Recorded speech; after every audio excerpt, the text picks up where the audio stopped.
Olá a todos, sejam bem-vindos ao meu canal Conexão Criminal, espaço que a gente discute o direito penal, o processo penal. Quando a gente consegue ainda envolver a psiquiatria e a literatura, fica do tamanho exato. O assunto que nós vamos discutir hoje são as facções criminosas. Está em voga, nós estamos em novembro de 2025 e no dia 28 de outubro de 2025 nós tivemos uma mega operação no Rio de Janeiro com centenas de veículos, de policiais e também com centenas de mortos, né, em decorrência dessa mega operação ocorrida no Rio de Janeiro. Em decorrência desse problema todo, dessa explosão midiática desse assunto, como sempre acontece no Brasil, vem a ideia de uma lei milagrosa para resolver o problema. Não é sempre assim. Então agora em voga está o projeto de lei número 5582 de 2025, chamado aí Projeto de Lei Antifacção, que promete milagrosamente resolver o problema das facções. Vou dizer para os senhores, não vai resolver. A lei sozinha não resolve esse problema. Assim como a polícia sozinha também não resolve esse problema. Ele é muito mais complexo. Mas no Brasil é vendida essa ideia de que o direito penal será o paladino de todas as mazelas, independente de uma política social ou de uma política criminal mais inteligente. Vende-se esse tipo de ideia. E a gente vai discutir hoje as facções, qual que seria o caminho mais correto para se debelar, o que diz esse projeto de lei 5582 de 2025, não é que a gente já está antecipando, não vai acabar com o Comando Vermelho, não vai acabar com o primeiro comando da capital, essas organizações criminosas que possuem características muito próprias. Eles têm territorialidade, né, especificamente o Comando Vermelho, eles tomam conta de um determinado espaço físico que para a polícia entrar é isso que acontece, né? São fortemente armados e a polícia, para fazer uma simples intimação, tem que trocar tiro. Os populares que ali estão ficam sob o julgo dessa organização. E a lei de organização criminal, ela, apesar de ser uma lei inteligente, uma lei focada para resolver a organização criminal, ela é muito ampla no sentido de caber tanto uma empresa que comete crimes ambientais, por exemplo, quanto uma facção criminosa. E a facção, ela tem essas características distintas, como a territorialidade, como o alto nível de corrupção, porque eles não existem sem o Estado, e, eventualmente, também a gente tem que analisar o gregarismo, a solidariedade que existe dentro do Comando Vermelho, do PCC, dessas organizações que são mais tidas como facções, né? Melhor tidas com esse nome de facção por causa dessas características. Então, o assunto de hoje é facção criminosa e a lei milagrosa. Me acompanhe. Chegamos à questão do mito do Estado ausente. Claro que essas facções, elas fazem limite ao território. Vocês vejam que na mega operação, para a polícia entrar no complexo do Alemão, no complexo ali da Penha, é difícil. Você tem barricadas, você tem estruturas que separam o Brasil daquela realidade. Então, existem pessoas que querem colocar uma vertente de que o Brasil não seria soberano 100% sobre todo o território, ou ali seria um Estado paralelo, porque a característica da facção de ter o domínio territorial. Por isso mesmo que a lei do crime organizado, a lei 12.850, ela é insuficiente, não é? Porque as facções, elas agem de uma maneira muito peculiar, inclusive essa específica da territorialidade, sem indicar, entretanto, que ali há a perda da soberania ou que seria um Estado paralelo. Isso não é verdade, não corresponde à realidade, e é o motivo nós vamos explicar. É claro que Se a gente for pegar na teoria geral do Estado, desde Hobbes com Leviatã, há uma falha, porque o Estado ele teria que se comprometer em destruir os inimigos para você ter ali uma paz social. Dentro também de Rousseau, o contrato social, a gente tem que esse contrato ele foi assinado, mas infelizmente por parte do Estado não está sendo cumprido, né? A população ela abriria mão de uma liberdade, certa quantia de liberdade em prol da segurança. E nesse sentido o Estado está falhando. Quando a gente entra, entretanto, no aspecto sociológico com Weber, nós vamos observar que há uma característica preponderante nessa questão da soberania, do Estado como um todo. Resumindo de uma maneira bem simples, não é o nosso objetivo aqui ficar estudando TGE. Mas em Weber há a necessidade da aquiescência da população com aquele poder. E é claro que a população que está ali, eu quero acreditar pelo menos a imensa maioria, não quer estar sob o jugo do Comando Vermelho, ou do PCC, ou do Terceiro Comando, ou seja lá de quem for essa facção. Eles estão ali por questões de necessidade, de sobrevivência. Eles não obedecendo o Comando Vermelho, né? Nós vimos que inclusive tinha um buraco no meio lá da comunidade, onde tem uma mata de 30 metros de profundidade, onde os inimigos eram jogados ali, eram mortos e jogados, quiçá até jogados vivos, naquele buraco de 30 metros.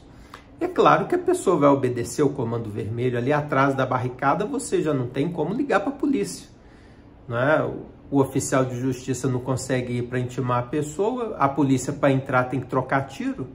Então ali é um território do Comando Vermelho, mas isso não indica que seja soberania ou um Estado do Comando Vermelho, exatamente porque a população ela não tem essa aquiescência com aquele comando.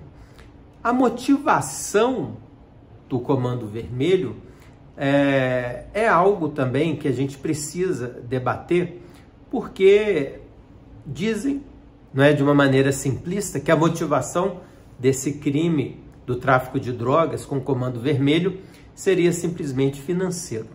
Eu tenho cá minhas dúvidas que a motivação seja só financeira. E isso é muito importante para a gente por causa das políticas sociais e por causa das políticas criminais. Você colocar o Comando Vermelho unicamente com o objetivo financeiro, você desvirtua essas políticas e se traduz nesse tipo de legislação que aumenta a pena de pena, como se o rapaz que está lá em cima do morro com um fuzil na mão, ele fosse ficar com medo do projeto de lei ou da lei eventualmente que vier a ser publicada e largasse o fuzil e fosse procurar um trabalho. Mas eu vou dizer para vocês uma coisa, isso não vai acontecer. Não vai ter legislação que vai aumentar a pena para 8 a 15 anos, que esse traficante, esse integrante do Comando Vermelho, ele vai ali largar o fuzil e procurar um emprego por causa do medo que ele vai ter da lei, certo? A gente tem que combinar isso porque vende-se a imagem que a lei penal vai resolver o problema social. Todos os problemas sociais graves da sociedade, vende-se essa ideia. E quando não dá certo, porque não vai dar certo, aí eles vêm, vamos aumentar a pena, é de 8 a 15, então vamos passar de 10 a 20, que agora vai resolver. Aí não resolve. Ah, então vamos passar para 12 a 30 anos, que vai resolver. Aí não resolve. É bem capaz, aliás, de ficar mais violento o Comando Vermelho, o traficante de droga que está ali com o fuzil e vai reagir de uma maneira mais violenta. Não é? Quando você tem esse tipo de política criminal que não sabe para onde está indo, porque é muito mais simples você aumentar a pena, retirar os direitos constitucionais, aterrorizar a sociedade como um todo, criando medo, pânico desse monstro que se transformou o Comando Vermelho e o PCC aqui no Brasil, e você quer resolver com a lei. Via de regra aumentando pena, com aquele discurso autoritário, né? tanto da direita, que a gente fala direita autoritária, quanto da esquerda, a esquerda punitivista. O discurso aí se alinham, eles estão conjugados. Basta ver esse projeto de lei 5582 de 2025, você tem apoio da direita e da esquerda. Mas não tem ninguém buscando a política social, não tem ninguém buscando a política criminal. E eles querem vender a imagem que o Comando Vermelho é só a questão financeira, né? Que a gente estava falando da motivação. Não é só motivação, não é só a financeira. Vocês vejam que o Comando Vermelho, ele nasceu na década de 50 e 60 no Instituto Cândido Mendes, no Rio de Janeiro, na Ilha Grande, em decorrência deles terem misturado, o Estado ter misturado presos políticos com presos comuns. A partir dali, a gente teve uma estruturação, uma conscientização da criminalidade comum. Nasceu por causa do Estado, nasceu em decorrência das condições que o presídio Cândido Mendes comportava naquele instante na Ilha Grande, como reivindicação, como autodefesa. Isso quer nos dizer muito, porque a origem do Comando Vermelho é, por assim dizer, uma reação ao Estado e a um erro que o Estado cometeu lá atrás, há quase 100 anos, não é? Isso na década de 50, na década de 60. Então, esse gregarismo, ele quer induzir que exista algo mais do que simplesmente financeiro no Comando Vermelho. Não é só dinheiro. É dinheiro também, mas só dinheiro não. Você, uma rápida pesquisa dentro da historiedade da criminalidade organizada, das facções, você vai ver objetivos afetivos sexuais, você vai ver questões de status, você vai ver questões de a pessoa estar no meio, querer entrar no movimento para se sentir amparado. E aí você tem questões da psicologia de massa, fala Freud, você tem questões também dentro da psiquiatria, pessoas psicopatas ali, não é? Eles têm um jeito de seduzir essas outras pessoas, de dominar, de manipular as outras pessoas. Não que todo psicopata seja um faccionado, nem todo faccionado seja psicopata, não é isso que eu estou dizendo. Eu estou dizendo que dentro dessas facções existem pessoas psicopatas que agem como psicopatas, que cometem crimes que só psicopatas cometeriam, que uma pessoa que não tem um transtorno desse não conseguiria cometer. Isso é um fato. Existem psicopatas que não cometem crimes, nem todo psicopata comete crime, mas uma estrutura dessa, onde tem esse buraco que eles fizeram lá de 30 metros de profundidade, que jogava a pessoa teoricamente morta, mas eu não duvido que tenha jogado pessoas vivas ali também para morrer lá à míngua, não é isso? Isso acontece? Isso daí é uma coisa bem de psicopata, não é? Então, as motivações, você colocar só que a motivação financeira, não. É muito pouco. E isso atrapalha a política criminal. De forma que a gente ouve falar, a imprensa, tá bom, então a lei do crime organizado é pouco, essa lei 12.850 ela é insuficiente. Sim, ela é insuficiente. Então vamos colocar como terrorismo. O terrorismo, que está disposto na lei 13.260 de 2016, salvo engano, ela não se aplica também, apesar da imprensa falar em narcoterrorismo, né? Fala isso, narcoterrorismo. Por que ela não se aplica? Porque a finalidade da lei do terrorismo, do terrorista, ela não é financeira, né? A gente tem ali no tipo legal, salvo engano também no artigo 2º, que a finalidade é de xenofobia, de discriminação ou preconceito em questão de raça, cor, etnia ou religião. Comando Vermelho não tem isso.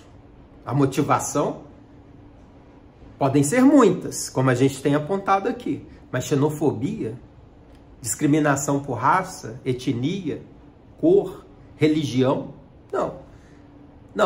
Não existe aquilo ali. É um Estado paralelo? Isso não condiz com a verdade, né? Isso não é uma estrutura do Estado paralelo. Você tem ali uma simbiose, na verdade, né? O Comando Vermelho, ele vive em decorrência da corrupção com o Estado. Isso sim. Se você retira o Estado, o Comando Vermelho desaparece. Ele precisa do Estado para existir, ele precisa do Estado para sobreviver. Então, Estado paralelo não. Paralelo são duas linhas, né, que não se encontram. O Comando Vermelho está numa simbiose. O Comando Vermelho está misturado com o Estado. Ele vive junto com o Estado dentro dessa característica, né? Você pode até me dizer que há uma ausência do Estado ali naquelas comunidades. Sim, o Estado, quando ele entra com a polícia militar, a polícia civil, e fica ali por horas, não é, tentando equacionar aquela situação, e depois sai, você tem uma ruptura da ordem novamente, você tem a recuperação do território novamente. Então é uma coisa meio óbvia que o Estado deveria ficar ali permanentemente, né, de uma forma perene, e não entrar e sair, porque isso não resolve o problema. Você muito provavelmente vai trazer uma onda de mais violência, né, de mais ódio, de mais incompreensão. Então, toda essa característica a gente precisa observar desse crime organizado muito específico das facções, e que o Estado colabora, mesmo que indiretamente, às vezes diretamente, com o fortalecimento dessas facções por causa desses motivos que aqui nós colocamos. Esse projeto de lei antifacção 5582 de 2025 está na Câmara dos Deputados sendo debatida. É uma legislação penal do pânico, legislação penal da emergência, que é sempre muito temeroso quando a gente lida com o direito penal, porque tem os direitos e garantias constitucionais e normalmente eles são atingidos com essa legislação do pânico, essa legislação da emergência, essa legislação que eles vendem como solução de um problema muito complicado, como vocês estão vendo. Isso aqui é um resumo muito rápido que nós estamos fazendo. Eu escrevi um artigo, 2 artigos sobre o assunto.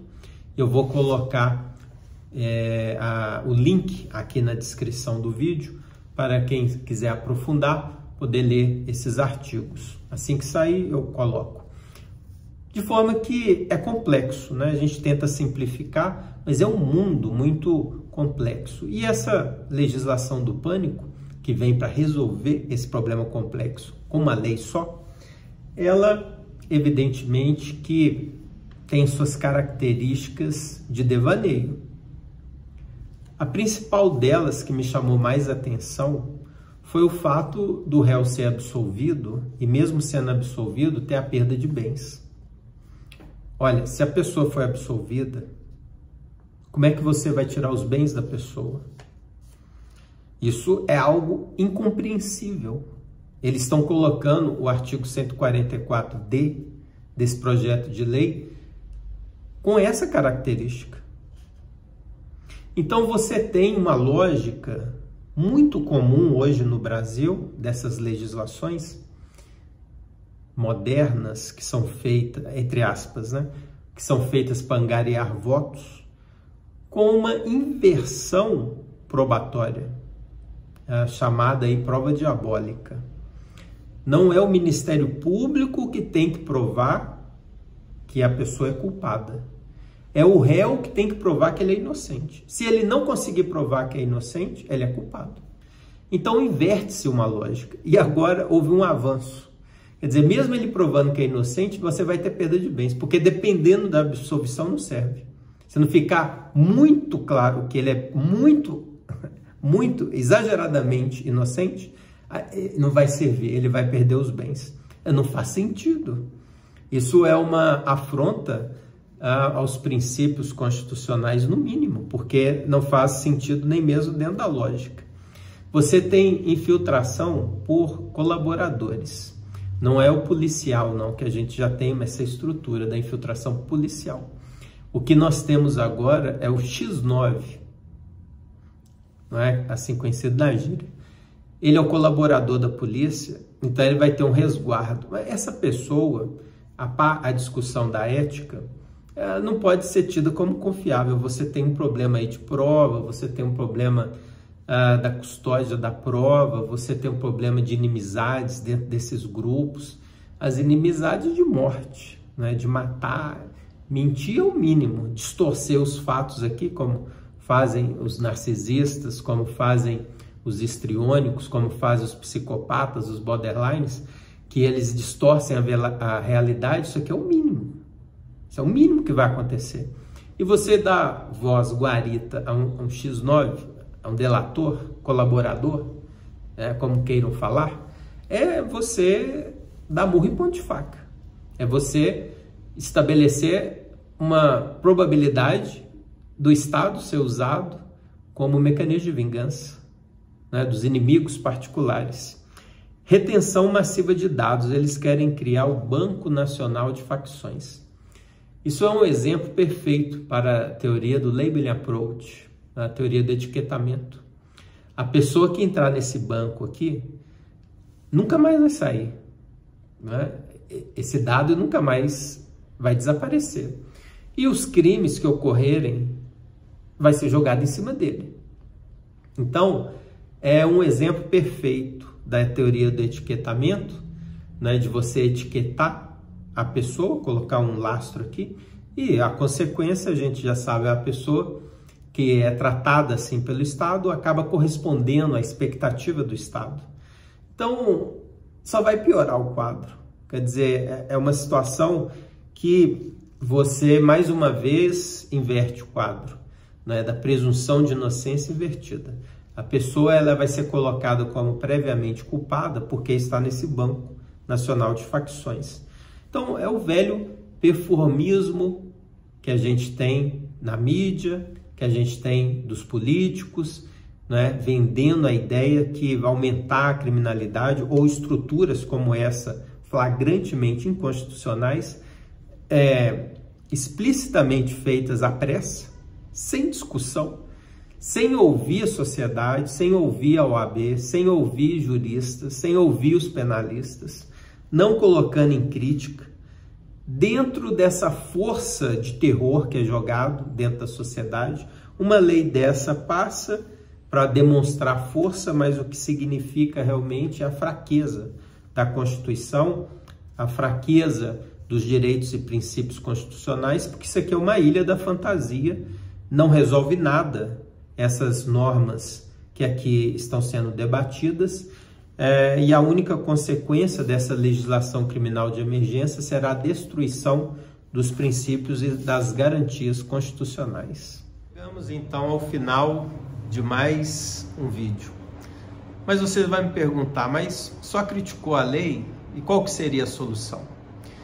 Nós podemos observar que para atacar o crime organizado no quadro das facções, precisa também ter um esforço multitarefa. Financeiramente, muito mais interessante e fora do aspecto do direito penal, a gente está falando de direito administrativo, a gente está falando de direito tributário, de direito financeiro, que é muito mais simples, muito menos traumático você mexer na legislação administrativa do que no direito penal, como está sendo feito. Você tem que ter o rastreio do beneficiário. A gente sabe hoje que o maior gargalo que tem de lavagem de dinheiro são nos motéis, nos hotéis, nas imobiliárias, nos postos de gasolina. E aí você tem que arrumar um mecanismo de rastrear quem é o beneficiário final. Você rastreando o beneficiário, você chega à autoria da lavagem do dinheiro, não é? Muito melhor do que você ter as rupturas dos direitos e garantias individuais, que é algo inaceitável. Não se pode mais, sob nenhum tipo de bandeira, você limitar o direito, o processo penal, a ser uma figura inquisitorial. Então você precisa tirar essa obrigatoriedade, o protagonismo do direito penal, não é? O direito penal não quer ser protagonista desse tipo de quadro, e você precisa dar ao direito penal o lugar dele, que é ser subsidiário, e não ser estrela de tudo. Quando o direito administrativo não resolver, aí sim o direito penal ele tem que adentrar. Mas o direito administrativo, o direito tributário, nesse aspecto é falho. Você veja, inverter a ordem da presunção de inocência para tirar o bem da pessoa, mesmo sendo absolvido, mas não absolveu com 100% de certeza, mas foi absolvido. Quer dizer, você reverte a ordem. Se você está no aspecto administrativo, é uma coisa, mas isso, partindo de direito penal, é algo totalmente incompreensível. Ainda mais que é possível, como eu estou falando, você rastrear através do beneficiário final, do posto de gasolina. Como que vai fazer, eu não sei. Mas é muito melhor do que você inverter a ordem do processo penal. No aspecto do gregarismo, que é uma característica das facções, não é essa união que eles têm, tem o livro 400 contra 1, o autor William, vê aqui a cabeça agora, a gente observa que existe algo além do financeiro, como eu disse há alguns minutos atrás no vídeo, e o gregarismo das facções é reforçado quando você coloca essas pessoas juntas nos pavilhões dos presídios. A Lei de Execução Penal, no artigo 84, ela estabelece que os presos, eles precisam ser separados, categorias. O homem separado da mulher, evidentemente, por idade, por crime, crimes violentos, não violentos. E as facções ficam juntas dentro do presídio. A facção ficando junta dentro do presídio, você está aumentando esse gregarismo, a solidariedade que decorre das facções, que permanece pós-presídio, que fortalece essas facções, que é uma das estruturas da facção. Como que vai fazer? Eu não sei. Mas vocês colocando essas pessoas juntas dentro do presídio, você fortalece o gregarismo. Os livros estão aí, não é? É um desses elementos que caracterizam a facção criminal e distingue do crime organizado comum.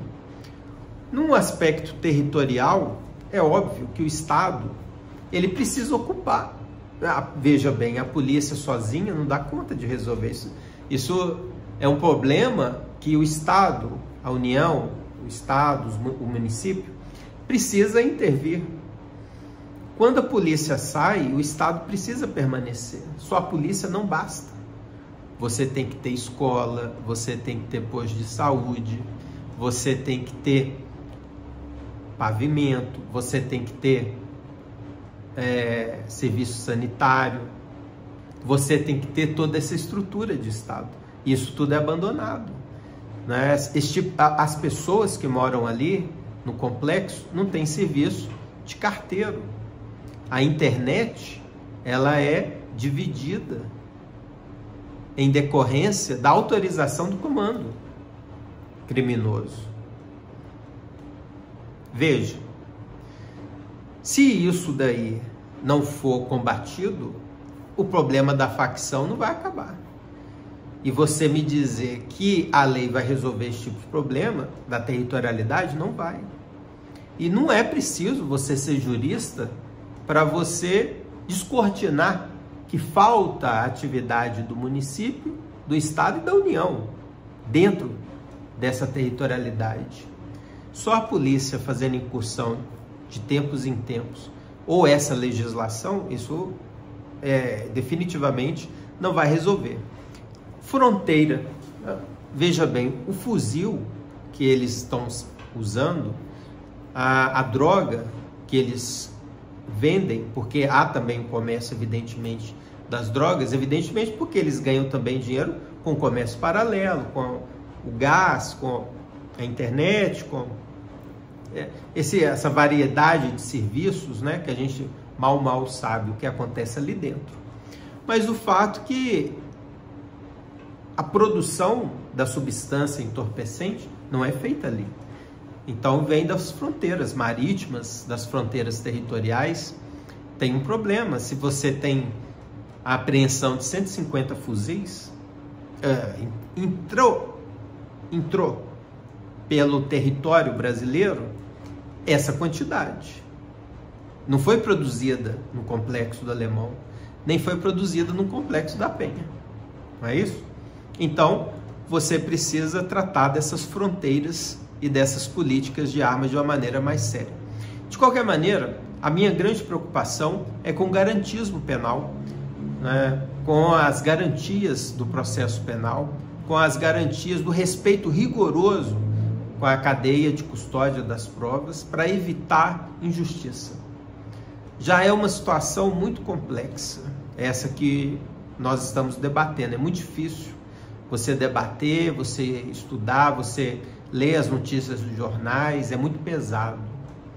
Não é? São pessoas esquecidas pelo Estado, abandonadas.